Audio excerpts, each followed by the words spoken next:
హిందూ బంధువులకు స్వాగతం. నేను మీ రాంబాబు. నేను బాగున్నాను, మీరందరూ ఎలా ఉన్నారు? సో ఈరోజు మీకు ఒక మంచి వీడియోతో మీ ముందుకు వచ్చాను. అమర్నాథ్ కానివ్వండి, అలాంటి పర్వత ప్రాంతాల్లో యాత్రలు చేయవలసి వచ్చినప్పుడు ఎలాంటి జాగ్రత్తలు తీసుకోవాలి, ఏ విధమైన జాగ్రత్తలు తీసుకుంటే మనం సురక్షితంగా యాత్ర చేసుకుని తిరిగి రాగలుగుతాం, ఏ విధమైనటువంటి ఆరోగ్య సమస్యలు లేకుండా అన్నది అమర్నాథ్ యాత్ర సందర్భంగా మనకి ఆ ట్రెక్కింగ్లో ఉన్న ఒక మెడికల్ క్యాంపులోని ఆఫీసర్ ముజఫర్ గారు, మెడికల్ ఆఫీసర్, ఆయన డాక్టరు, ఆయన యొక్క అభిప్రాయాలు అడిగి తెలుసుకుందాం. వెళ్దాం. మరి పహల్గాం దాటి కొంచెం ముందుకు వచ్చిన తర్వాత ఇక్కడ ఒక ట్రీట్మెంట్ సెంటర్, ఎవరికైనా ప్రాబ్లం వచ్చినా ఏమొచ్చినా everything is available. Don't worry, treatment is available by the government and doctor साहब. Thank you sir. ट्रैवलर्स के लिए हाई आल्टीट्यूड में जो भी नेसेसरी प्रिकॉशंस लेना, अकॉर्डिंग टू इंटरनेशनल स्टैंडर्ड्स क्या क्या सजेशन लेना जरा आप. ముఖ్యంగా ఏం చెప్తున్నారంటే, ఇటువంటి యాత్రల సందర్భంగా 8,000 అడుగుల సముద్ర మట్టానికి 8,000 అడుగుల ఎత్తు దాటి మనం ఎప్పుడైనా ప్రయాణిస్తున్నప్పుడు ఖచ్చితంగా తగిన జాగ్రత్తలు తీసుకోవాలని చెబుతున్నారు. అదేదో విన్నారండి. There are certain things which every traveler should make his mind before taking such a travel. One thing is that if you move more than 8,000 feet above sea level, okay, so there are certain precautions which you should take. First precaution is that whenever there are signs of acute mountain sickness such as headache, nausea, associated vomiting, lethargy, dizziness, blurred vision, or easy fatigability, so try to identify these problems. ముఖ్యంగా మీ యాత్ర సందర్భంగా ఎప్పుడైనా మీరు లక్షణాలు గమనించినప్పుడు అవేంటంటే తలనొప్పి, తర్వాత వామిటింగ్ సెన్సేషన్, నౌజియా అంటే ఒక రకంగా జలుబు, ఒళ్ళు నొప్పులు, ఫీవర్, ఇట్లాంటివి మీరు గమనించినప్పుడు వెంటనే కొన్ని జాగ్రత్తలు తీసుకోవాలి. Easy fatigability, so try to identify these problems. These are not associated with your diet. ముఖ్యంగా ఈ లక్షణాలు కనిపించగానే మనం ఏమనుకుంటామంటే, నిన్న పొద్దున్న తిన్నాం, నేను సాయంత్రం ఇది తిన్నాం, దాని మూలంగానే కడుపులో నొప్పి వచ్చింది, లేకపోతే రాత్రి చలి బాగా ఎక్కువ ఉంది, దాని మూలంగా మనకి తలనొప్పి వచ్చింది, లేదా జలుబు వచ్చింది, సంథింగ్ ఇలాగ ఆలోచిస్తాం. ఇది నిన్న తిన్న డైట్ కానివ్వండి, డైట్కి ఏ విధమైన సంబంధం లేకుండా హై ఆల్టిట్యూడ్ అంటే సముద్ర మట్టానికి 8,000 అడుగుల ఎత్తు దాటి పైకి వెళ్తున్నప్పుడు శరీరంలో వచ్చే ఒక సహజమైన మార్పులు అన్నమాట. ఆ వాతావరణానికి అలవాటు పడకపోవడం మూలంగా వచ్చే మార్పులను అర్థం చేసుకోండి. It is because of this that the nausea is occurring. Most of these, one more symptom is abdominal cramps. Most of these symptoms. ఇంకొక లక్షణం అబ్డామినల్ క్రాంప్స్, అంటే ఒక రకంగా పొట్ట కండరాలు పట్టుకుపోవడము. ఇవన్నీ ఏంటంటే అక్యూట్ మౌంటైన్ సిండ్రోమ్, దానికి సంబంధించినటువంటి లక్షణం అన్నమాట. Because of acute mountain sickness. When you move above 8,000 feet, more or less. So when these symptoms develop, you should try to recognize that these are the signs of acute mountain sickness. 8,000 అడుగుల పైన ప్రయాణిస్తున్నప్పుడు మీకు ఎప్పుడైనా సరే ఇలాంటి లక్షణాలు కనిపిస్తే ఇది అక్యూట్ మౌంటైన్ సిక్నెస్ అని నిర్ధారించుకోండి first. And what we do scoring of these symptoms, and most probably be sure about that.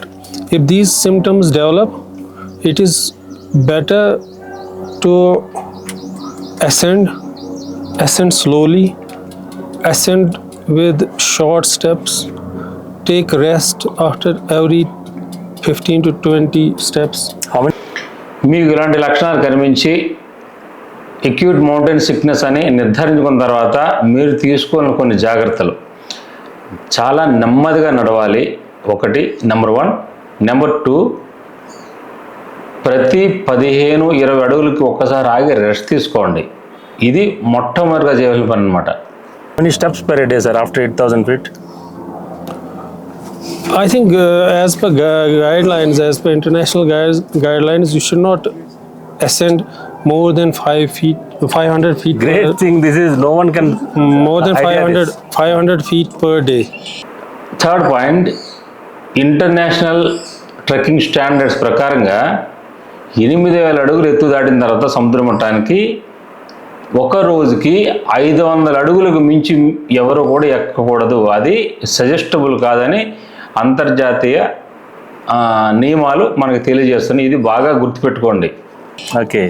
So, and if the symptoms develop at that particular level, so it is always better to descend from that.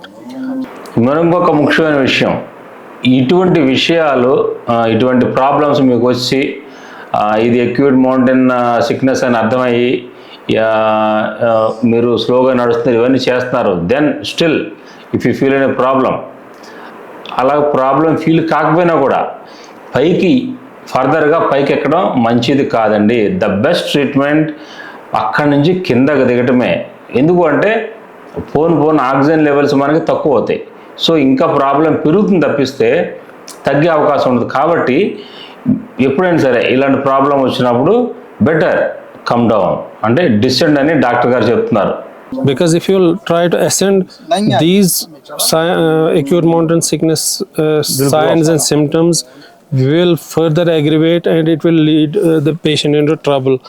Because after that, the patients develop high altitude pulmonary edema, high altitude cerebral edema.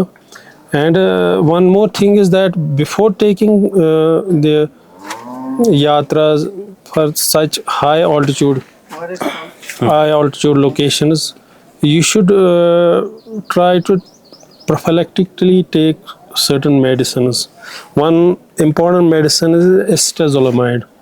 Acetazolamide. As per the guidelines, you should take acetazolamide 250 milligram twice a day for, before 3 days before taking the trowel, Before trekking. and continue taking it through the trowel.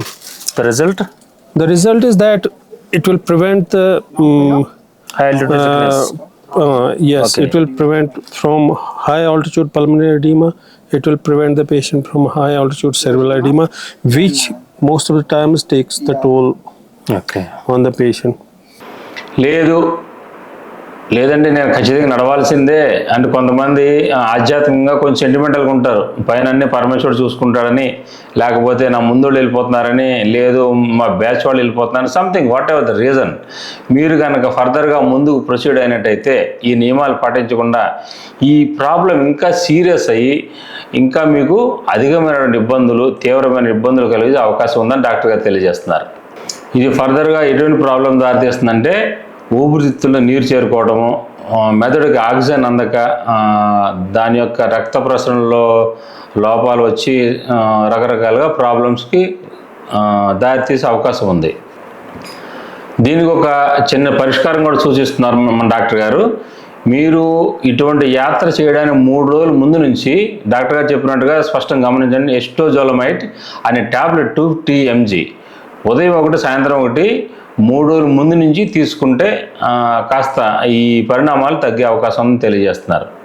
Because certainly patient lands into pulmonary edema, and at most of the times facilities are there.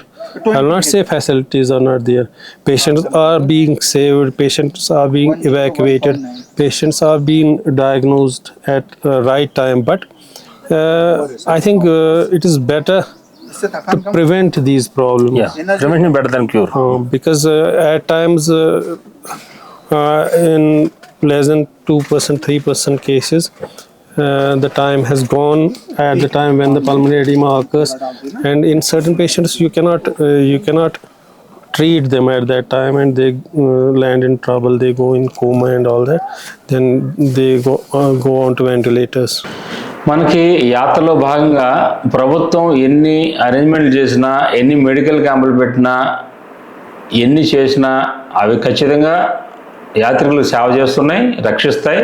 But వాటి నుంచి అక్కడ వరకు కూడా వెళ్ళకుండా మనం తగిన జాగ్రత్తలు తీసుకుంటే చాలా మంచిది. లేకపోతే ఏమవుతుందంటే ఒక 2 to 3% కేసెస్లో పల్మరీ ఎడిమా అటాక్ అయ్యి, అంటే ఊపిరితిత్తులు నీరు చేరి లేకపోతే సెరిబ్రల్ ఎడిమా ఇవన్నీ టచ్ అయిన తర్వాత 2 to 3% పేషెంట్స్ కోమాలోకి వెళ్ళడం జరుగుతుంది. అది ఎంత డేంజరస్ మీకు తెలుసు కదా. So better is to take precautions, take your yatra as much time as you can take. It's better to take that time because your body needs acclimatization at high altitude, especially when you come from at sea level areas. Okay. So it's not easy to acclimatize in a short period of time. So you need time. Best is to take time. Take time. Don't rush. Don't see your. Sometimes you can carried away. Okay. You carried away seeing other people move fast. So that's not the way.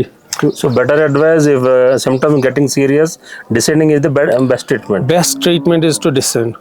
So ఫైనల్గా మనం తెలుసుకున్న వివరం ఏంటంటే నెమ్మదిగా నడవండి, నెమ్మదిగా trek చేసుకోండి. ముఖ్యంగా సముద్ర తీర ప్రాంతాల నుంచి, అంటే ఒక రకంగా మైదాన ప్రాంతాల నుంచి, అంటే సముద్ర మట్టానికి దగ్గరగా ఎత్తుకు దగ్గరగా ఉండేటటువంటి ప్రాంతాలను వచ్చిన వాళ్ళు మరీ జాగ్రత్తలు తీసుకోవాలి అని ఫైనల్గా డాక్టర్ గారు చెప్పినటువంటి మరో ముఖ్యమైన ఇదేంటంటే, చాలామందికి ఒక హీరోయిక్ ఫీలింగ్ ఉంటుంది అనమాట.